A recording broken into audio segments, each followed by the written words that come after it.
Ya, tuntas. Berikut yang kedua adalah makna disiplin. Nah, disiplin itu artinya adalah meminta sesuatu dilakukan kepada orang lain untuk mendapatkan kepatuhan. Nah, kecenderungan umumnya adalah menghubungkan kata disiplin dengan ketidaknyamanan, bukan dengan apa yang kita hargai atau pencapaian suatu tujuan yang mulia. Nah, berikut adalah nilai-nilai kebajikan universal.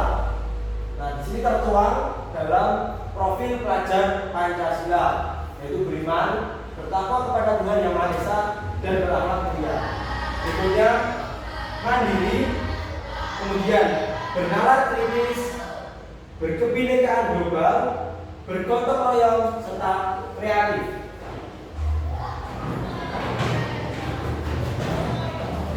Motivasi perilaku manusia. Ini ada teori ya yang menyatakan bahwa motivasi itu ada dua, yaitu motivasi dalam diri dan dari luar. Motivasi dalam diri atau motivasi internal itu adalah motivasi untuk menghargai dirinya sendiri, yang mana saya akan menjadi orang seperti apa jika saya melaksanakan apa yang akan saya lakukan ini. Jadi dari dalam diri, dan ada motivasi eksternal, yaitu motivasi dari luar. Itu apa yang saya dapatkan, saya akan dapatkan apa bila saya melakukannya. Itu berarti kan ada pamrih ya, ada mengharapkan imbalan dari orang lain, serta ada untuk menghindari ketidaknyamanan atau hukuman. Apa yang terjadi jika saya tidak melaksanakan hal tersebut. Nah, ini kata merdeka. Merdeka menurut Ki Hajar Dewantara yaitu merdeka tidak akan terlepas dari perintah, akan tetapi juga cakap untuk memerintah diri sendiri. Jadi untuk melakukan sesuatu itu bukan kita perlu perintah atau karena perintah, tapi karena dorongan dari dalam diri sendiri, seperti itu. Nah, dihukum oleh penghargaan, bahwa penghargaan berlaku sama dengan hukuman. Ya, di sini ada pendapat dari Alfi Tohan bahwa penghargaan itu sama dengan hukuman. Sama dengan hukuman. Kok bisa? Karena itu sama aja dengan meminta atau membujuk seseorang melakukan sesuatu untuk tujuan tertentu. Dorongan eksternal akan ada faktor ketergantungan. Jadi dorongan dari luar itu pasti akan menimbulkan ketergantungan. Beberapa dampak pemberian penghargaan. Jadi ketika kita memberikan penghargaan itu juga akan timbul ketergantungan. Misalnya dapat apa? Kalau yang satu hukuman tadi, kalau saya tidak melakukan, saya dapat hukuman apa kan? Menghindari hukuman kan? Seperti itu. Nah, pengaruh jangka panjang dan jangka pendek itu ada pengaruhnya. Penghargaan itu mendukung, penghargaan dapat mengurangi ketepatan, penghargaan tidak efektif, dan penghargaan itu merusak hubungan. Iya, penghargaan itu ternyata bisa merusak hubungan.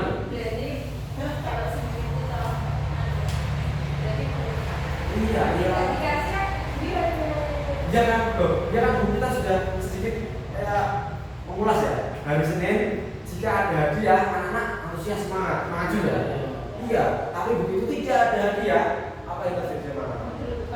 Ya, terus tanya mana hadiahnya? Iya, sebentar, dengar mana hadiahnya Bapak Ibu? Nah, seperti itu. Jadi pemberian penghargaan itu sebenarnya juga menimbulkan ketergantungan juga buat anak. Nah itu ya di satu sisi juga baik, gitu. Tapi di satu sisi juga kalau seperti itu terus nanti ya apakah baik?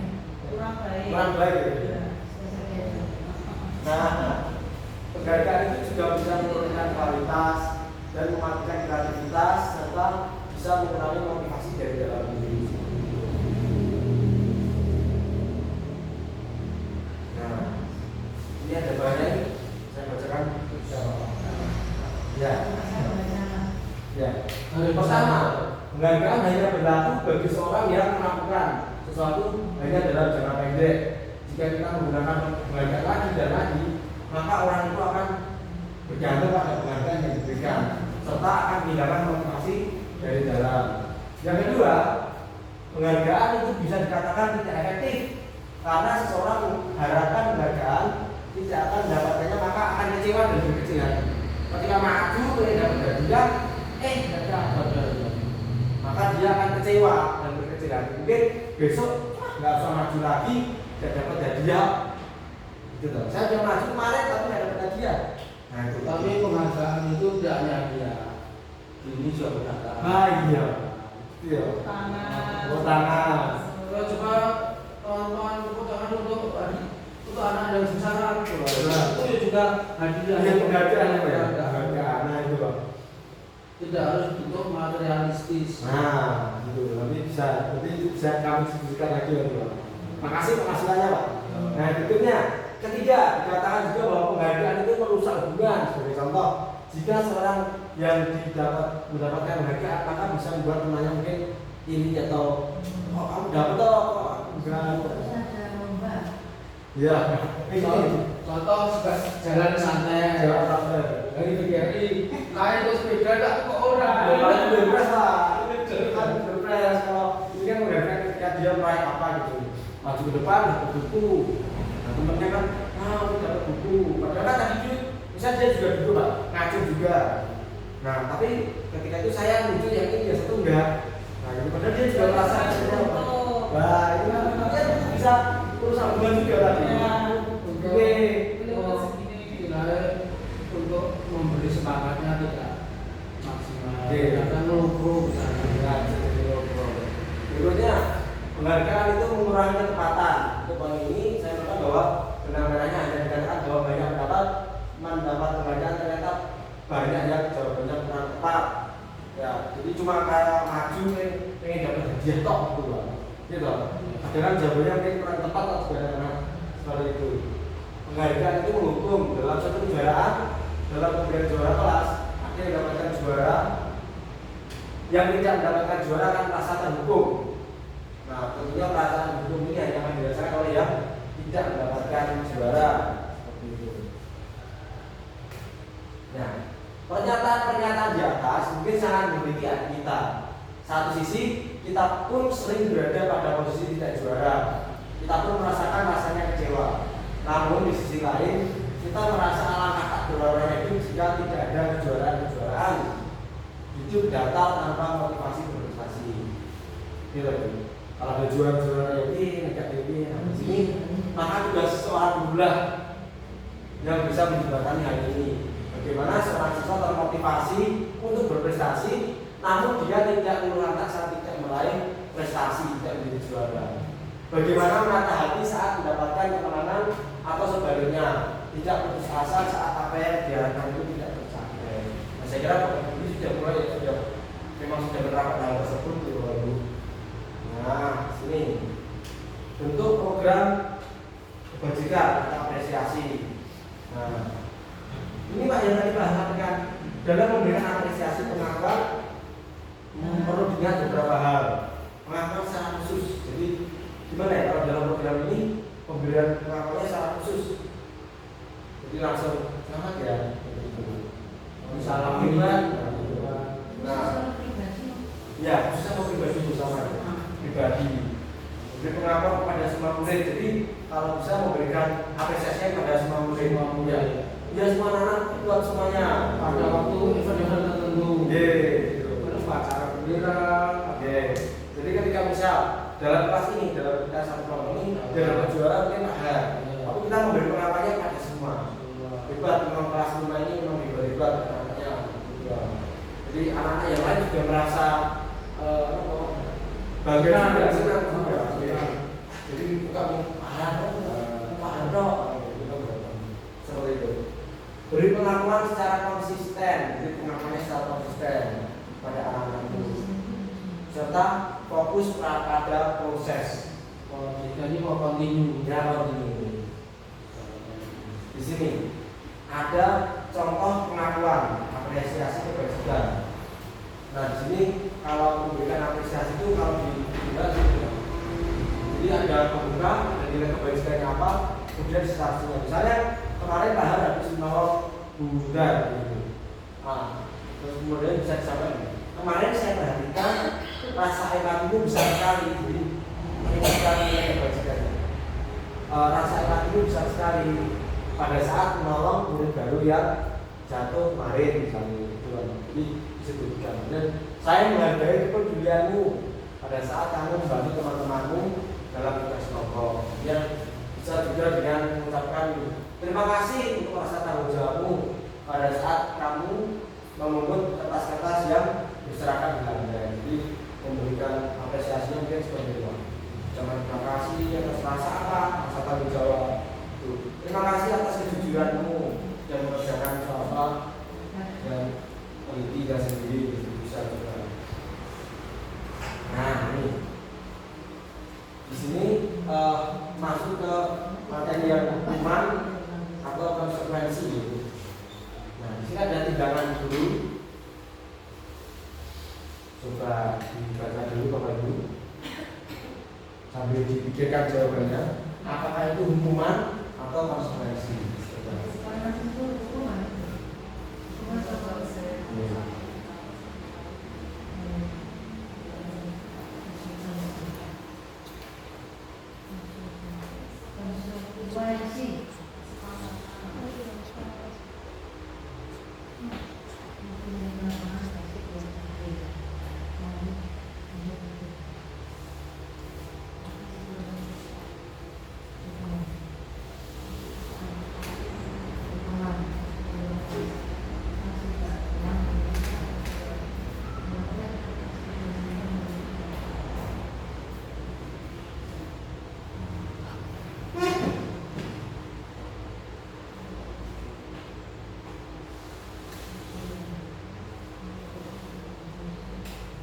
Sambil gua menuliskan waktu sih. Sambil saya. Dalam dulu. Saya ada macam betul betul materinya dari ngentek kok. Amin. Puji semua saya.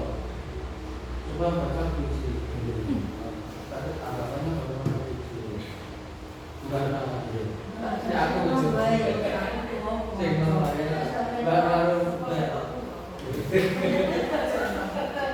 lagi tak jelas guru dia kan belum tahu dari selalu dia.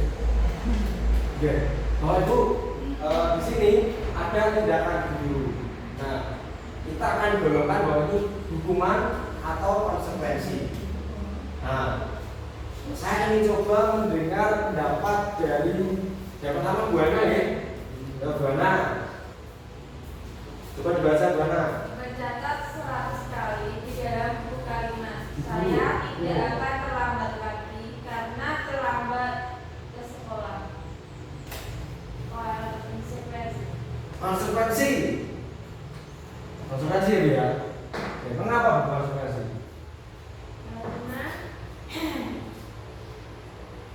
Karena dia terlambat. Karena dia terlambat. Terus Mengapa itu bukan termasuk hukuman atau itu termasuk iya, konsekuensi? hukuman. Hukuman. Terus Mencatat 100 kali. Iya, hukuman. Hukuman. Iya. Hukuman atau konsekuensi? Hukuman. Hil. Iya. Hukuman. Oke, Bu Ana yang pertama itu Karena disuruh mencatat 100 kali di dalam buku kalimat. iya, hukum. Nah, konsekuensi. Berikutnya saya ingin dengar suara budaya di sini. Lari mengelilingi lapangan basket 2 kali karena terlambat hadir di sekolah, termasuk hukuman. Hukuman. Ya, karena sekolah itu kan ada jam masuknya, misalkan jam 7. Kalau dia terlambat, berarti kan dia mendapat hukuman pada saat basket. Terlambat pada saat kegiatan olahraga itu. Ya, oke. Itu kronologinya sebenarnya tidak saat olahraga sih. Jadi pada saat jam agama dia terlambat terus bisa disuruh lari. Oh iya. Termasuk hukuman atau konsekuensi? Hukuman. Hukuman. Ya. Oke. Karena sudah ada jam masuknya jam sekian, kok dia terlambat, berarti kan itu termasuk hukuman. Super sekali video ini cocok masuk bergerak ya. Ya. Juga sama Bana bisa bergerak. Mbak, aku maju nggak mau Mbak, biar terjaga suaranya. Kadang orang doang ini kalau Mbak, apa-apa. Nah, yang ketiga, saya ingin mendengar suara Ibu Uci, Bu. Murid diminta untuk push up 15 kali karena tidak menggunakan masker ke sekolah. Itu termasuk hukuman karena seharusnya itu menggunakan masker ya sudah menjadi peraturan ya. Tapi dia tidak menggunakan masker maka dia mendapatkan hukuman. Ya. Ya, boleh nggak apa-apa. Enggak paham. Saya apa? Ya, menggantikan tentang tugas teman yang telah dicoret-coret. Itu hukuman atau konsekuensi? Itu ya konsekuensi. Konsekuensi. Wah, hebat. Ada yang merasa betul. Ya, kenapa? Apa itu konsekuensi? Kenapa itu bukan hukuman? Karena hukuman itu melakukan tindakan ini kan berhubungan dengan biaya. Saudara kita menggunakan kertas dengan menggantikan kertas itu ganti kertas kita kan anak-anak yang dihukum itu kan beli kertas. Sebenarnya gimana? Ada bisa datang apa? Mencoret kan kertas kerja teman itu tak boleh orek. Nah, dia harus ganti itu ganti tulisan itu sebenarnya. Itu hukuman atau konsekuensi tadi? Konsekuensi ya. Siap. Berikutnya ini membersihkan tumpahan air gimana? Membersihkan tumpahan air di meja tulis karena tersenggol pada saat baca. konsekuensi. Besok menggerak asli, harus gerak besok. Benar, itu dia Pak. Betul.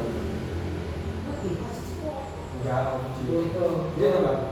Ya, jadi membersihkan tumpahan air di meja tulis karena tersenggol pada saat baca termasuk konsekuensi. Betul. Nah, udah. Murid disuruh untuk tidak mengenakan sepatu seharian di sekolah karena tidak mengenakan sepatu hitam. Hukuman. Kenapa Bu bisa hukuman? Ya karena di sekolah itu kan sudah ditentukan bahwa kalau bersepatu harus hitam, harus mengenakan sepatu hitam. Ya, betul sekali. Ya, uji di ruang uji. Lari memiliki lapangan basket 2 kali karena tambah 10 menit untuk pelajaran fisioka. Lari mengelilingi lapangan basket 2 kali karena terlambat 10 menit untuk pelajaran fisioka itu hukuman. Ya, karena dia kan terlambat. Oke. Guru fisioka gimana? Bagaimana menurut Ibu mengelilingi lapangan basket 2 kali karena terlambat 10 menit untuk pelajaran fisioka itu hukuman atau konsekuensi? Menurut Ibu? Hukuman bisa. Bapak Ibu guru, terus sebentar saya sudah tahu berbedanya hukuman dan konsekuensi. Ya, konsekuensi itu kesepakatan. Wis, hebat. Ya, betul. Ya. Sedangkan hukuman adalah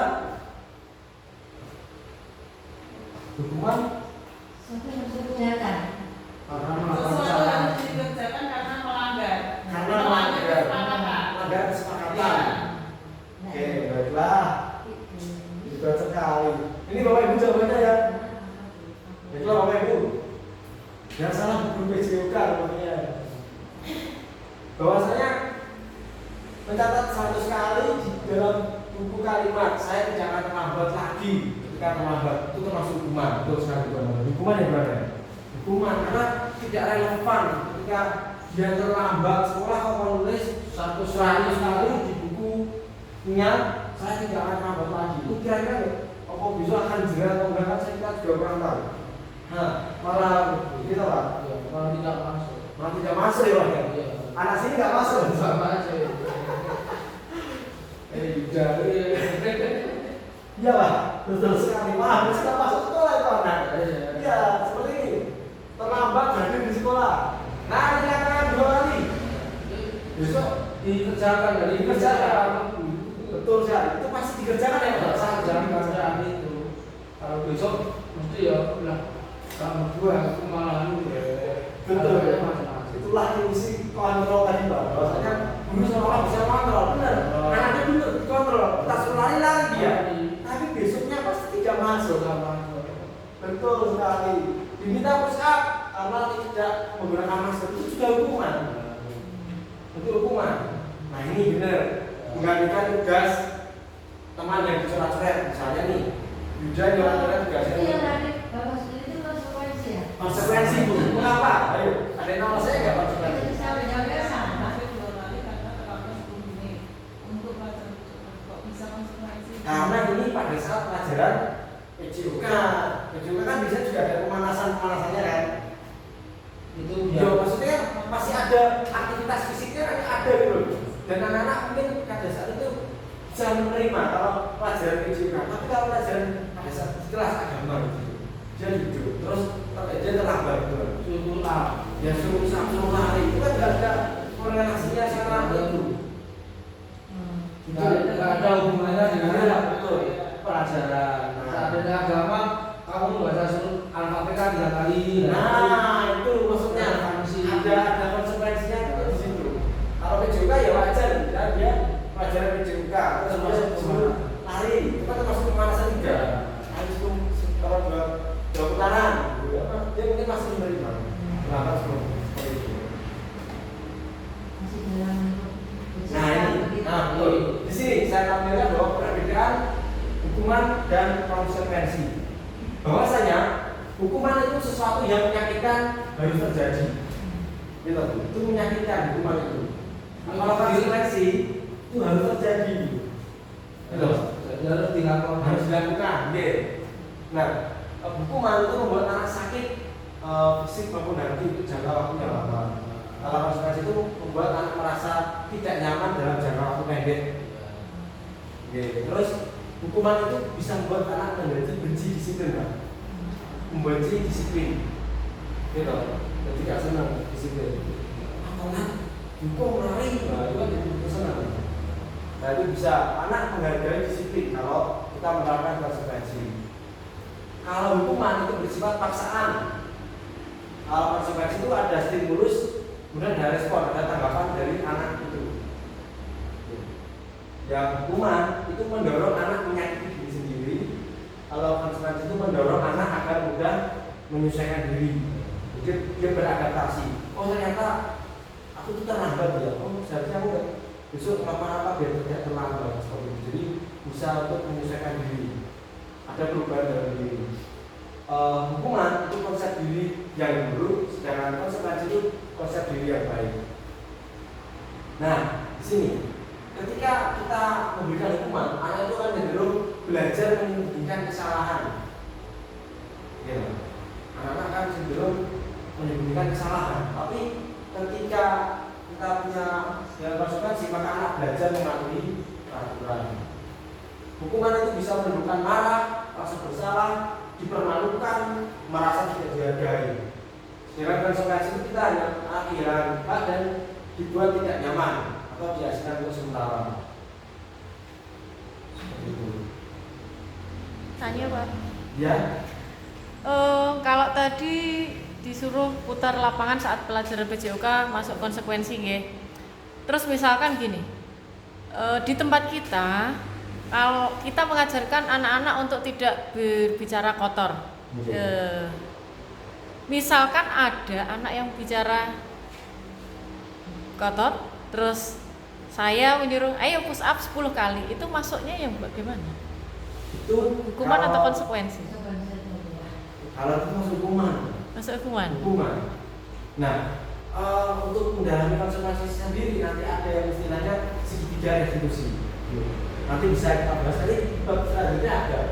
Ya, kita misalnya anak berkata kotor, kok hukumannya suruh apa tadi? Push up. Push up. Ya mungkin saat dia melakukan, tapi dia sadar nggak sih? Dia itu salah gitu. Dari dalam dirinya sadar mungkin, tapi dari dalam dirinya sendiri nggak sih? Itu mungkin kan bisa cuma takut. Aku nggak mau bicara kotoran, tapi kawan Bu Yuli, Iya. ya kan? Kawan Bu Yuli terus Disuruh push up. disuruh push up. Nah itu kan bisa juga seperti itu. Tapi apa kita bisa menjamin nanti tidak ketemu Bu Yuli akan bicara kotor lagi atau enggak? Ya kan? Kita tidak bisa menjamin karena itu nanti anak belajar untuk menyembunyikan kesalahan. Ya tahu? Seperti itu. Itu Bapak Ibu ada yang ditanyakan? Tidak? Berapa menit Pak? 25? Hah? 25? 25 kalau 20 Plus 45 15 menit lagi ya. Nah ini masih gitu.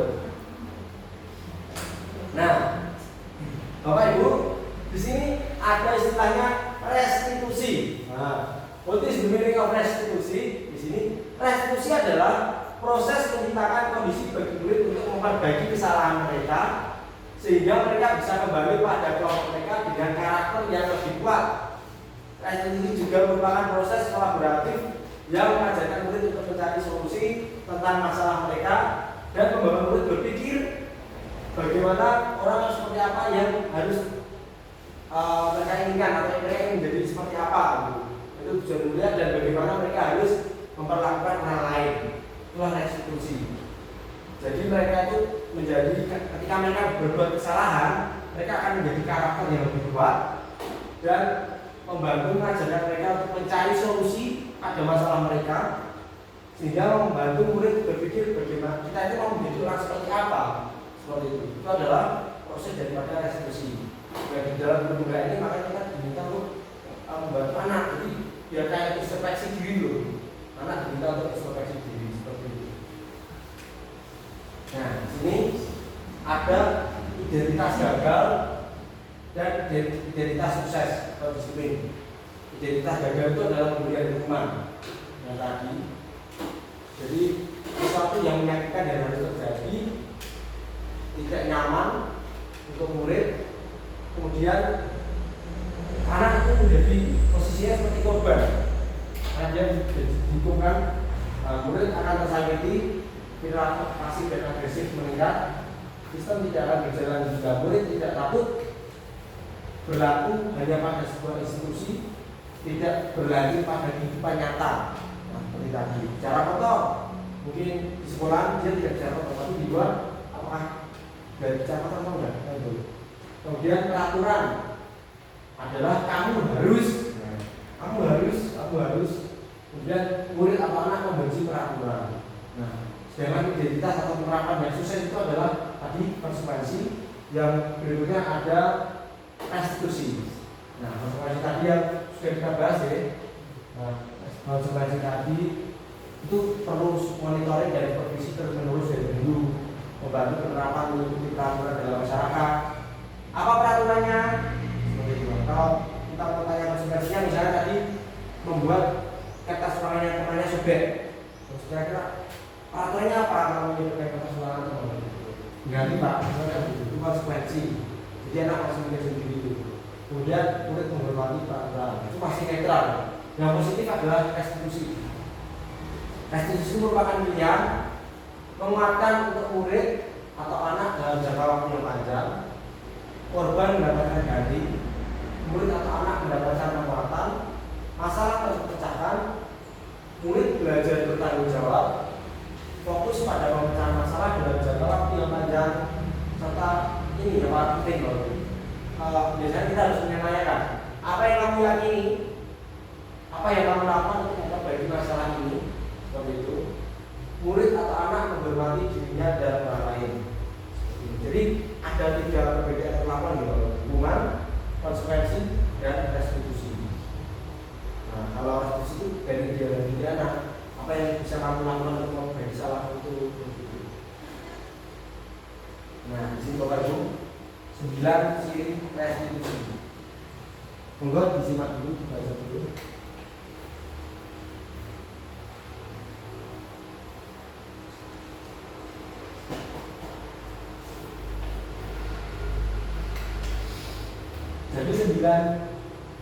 Jadi 9 ciri restitusi yaitu bukan untuk menebus kesalahan, tapi untuk belajar dari kesalahan.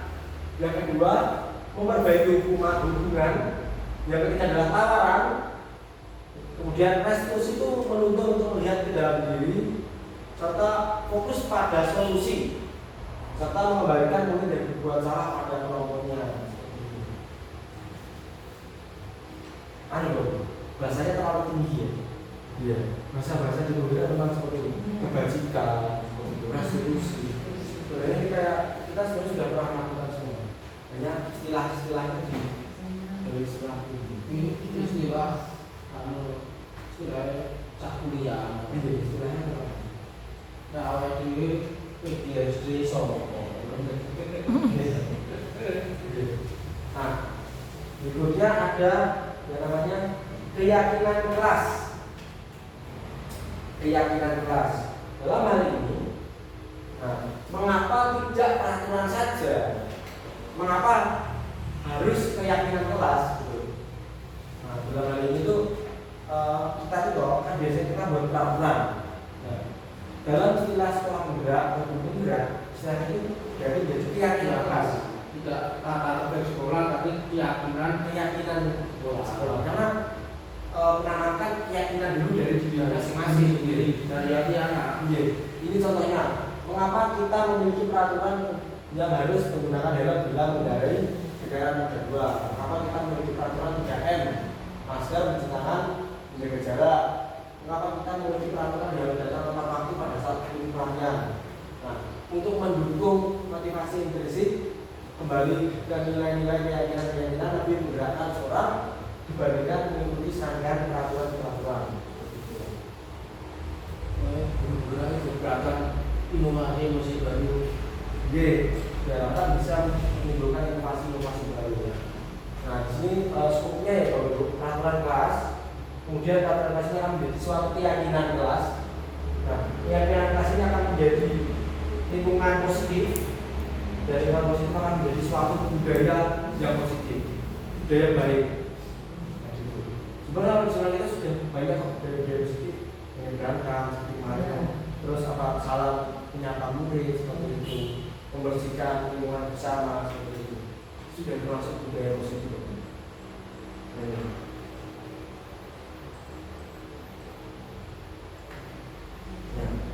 Kegiatan pendalaman keyakinan kelas. Di sini pada keyakinan kelas itu ada tabel D dan tabel Y. Pada tabel Y ini kalau kita lihat itu tuh seperti yang disampaikan Bapak tadi. Jadi mendengar, terlihat, berperilaku. Jadi seorang itu memiliki porsinya. Jadi dia juga mendengarkan, juga melihat, juga berperilaku, juga melaksanakan dulu. Jadi tidak yang tabel T, hormat itu tampak seperti, tidak tampak seperti bekerja, itu tampak seperti, tidak tampak seperti, diterima dan dimiliki, tampak seperti, tidak tampak seperti. Di sini hormat, kami meyakini bahwa sangat penting untuk menghormati semua orang dan barang milik orang lain. Bekerja, kami meyakini bahwa sangat penting untuk mengerjakan segala sesuatu pekerjaan yang diikuti, kemudian diterima dan dimiliki. Kami meyakini bahwa sangat penting untuk merasa diterima pada suatu kelompok dan saling peduli satu dengan yang lain. Nah, contohnya di sini ada kegiatannya tertiga. Satu orang berbicara, ini saya bantu, kita selesaikan bersama. Kalau terdengar, kalau terlihatnya itu ya terdengar. Kemudian terlihat berempati terhadap orang lain, begitu. Kemudian memegang barang milik orang lain itu hanya atas izinnya. Kalau berperilakunya tersenyum ramah, memberikan ruang bekerja, postur tubuh yang tenang. Dalam hal ini itu ada yang peraturan dan keyakinan kelas. Kalau peraturannya itu kan selalu kembalikan buku ke tempatnya, ke peraturan gitu. Nah, kalau keyakinan kelasnya seperti ini, ini kan tanggung jawab. Dilarang mengganggu orang lain, itu menghormati. Hadir 15 menit sebelum pelajaran, menghormati orang lain dan komitmen. Dilarang kapal kekerasan, itu keselamatan, menghormati orang lain. Dilarang menggunakan narkoba, itu kesehatan, seperti duit. Nah, berikut ini saya contoh yang kemarin kegiatan saya melakukan keyakinan kelas, jadi sama anak-anak membuat suatu keyakinan kelas. Dan berikut budaya positif yang sudah kita laksanakan.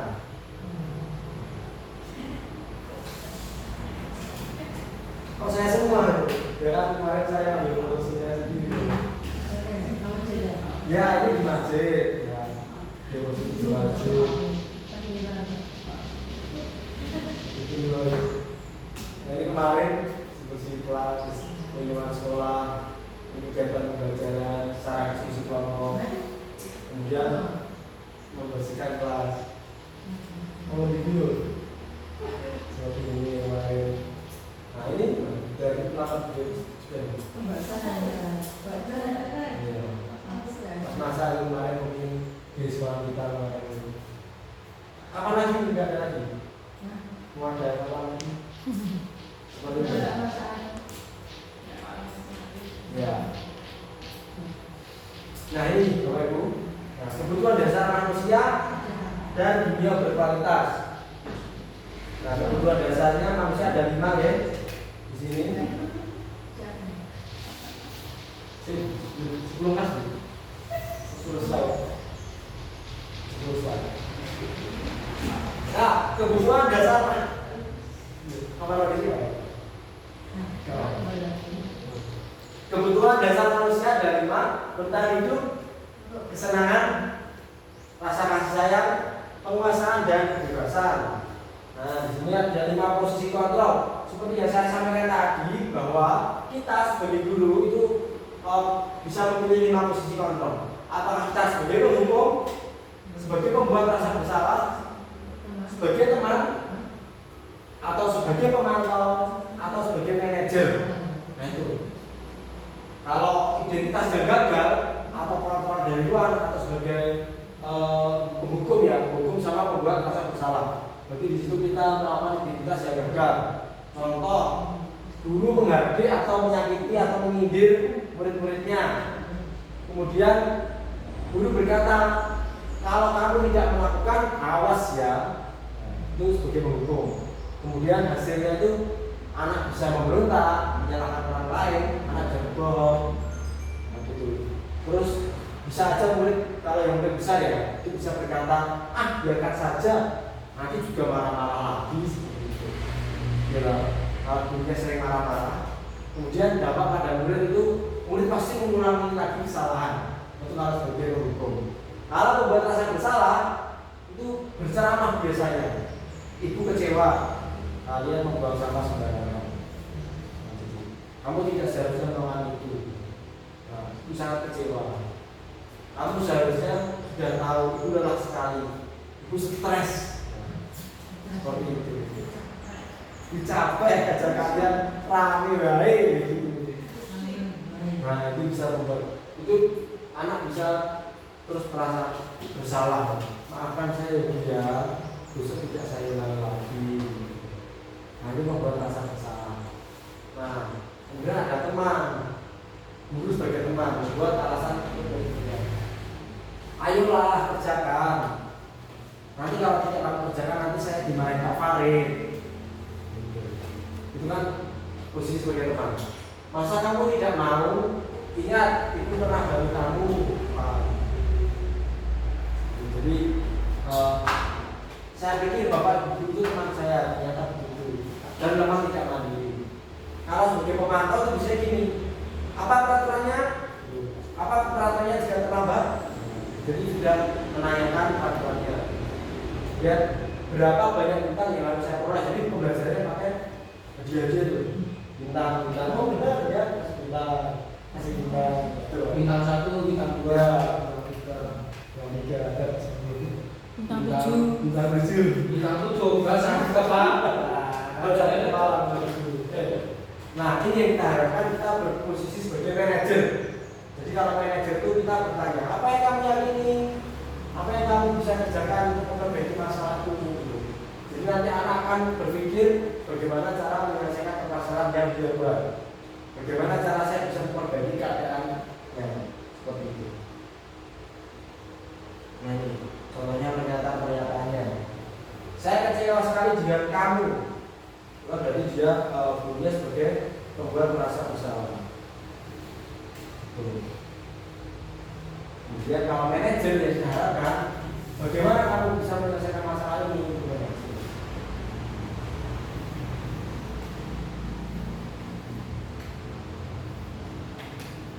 Enggak. Berapa menit? 40.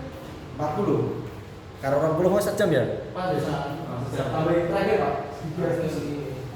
Segitiga institusi ini. Segitiga institusi. Ya. Kita di token. Ya Bapak Ibu, kita masuk yang materi terakhir yaitu segitiga restitusi. Apa sih segitiga restitusi? Nah, dalam melakukan ketika melihat surat kesalahan kita bisa melakukan segitiga restitusi, yaitu menstabilkan identitas, menanyakan keyakinan serta validasi kebutuhan. Di sini adalah segitiga restitusi. Nah, menstabilkan identitas. Guru itu berkata, berbuat salah itu adalah hal yang manusiawi. Nah, tidak ada manusia yang sempurna. Jadi itu menstabilkan identitas. Untuk apa? Untuk membuat anak merasa gagal dan berbuat salah itu menjadi positif terhadap dirinya. Kalau kamu menyerahkan diri kamu sendiri, apa kamu bersikap baik pada diri sendiri. Kemudian ada validasi kebutuhan. Membantu murid mengenali basic kebutuhan dasar yang ingin dipenuhinya karena melakukan kesalahan. Pada dasarnya itu setiap tindakan manusia pasti ada alasannya seperti itu. Guru berkata, kamu bisa saja melakukan hal yang lebih buruk, tapi kamu tidak melakukannya kan? Kemudian menanyakan keyakinan. Jadi di sini guru itu melihat ketika membuat kesalahan, kemudian ditanyakan keyakinannya bagaimana, terus bagaimana cara memperbaiki kesalahan-kesalahannya. Guru berkata, apa nilai yang bisa kita percayakan di kelas kita, apa yang telah kita sepakati dan seperti itu. Terima kasih. Namun saya akan tampilkan video saya yang kemarin yaitu segitiga restitusi. Mungkin bisa menginspirasi Bapak Ibu.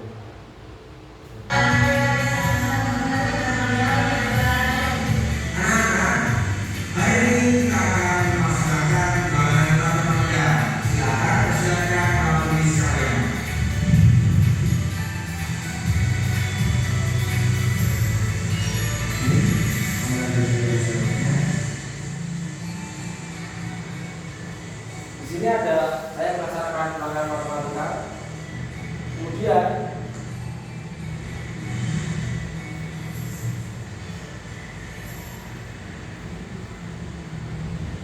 ada anak yang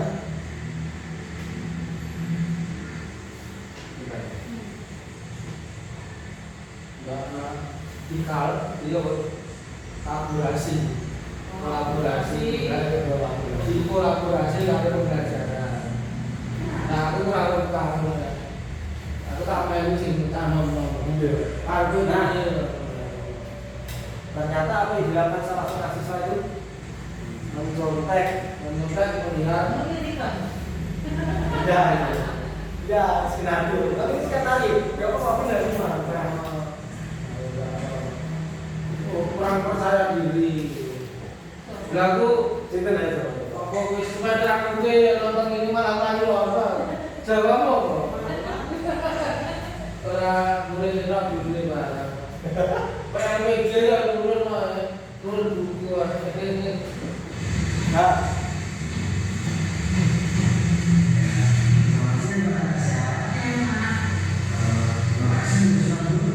ini skenario kalau saya akan catat.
Kita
Nah,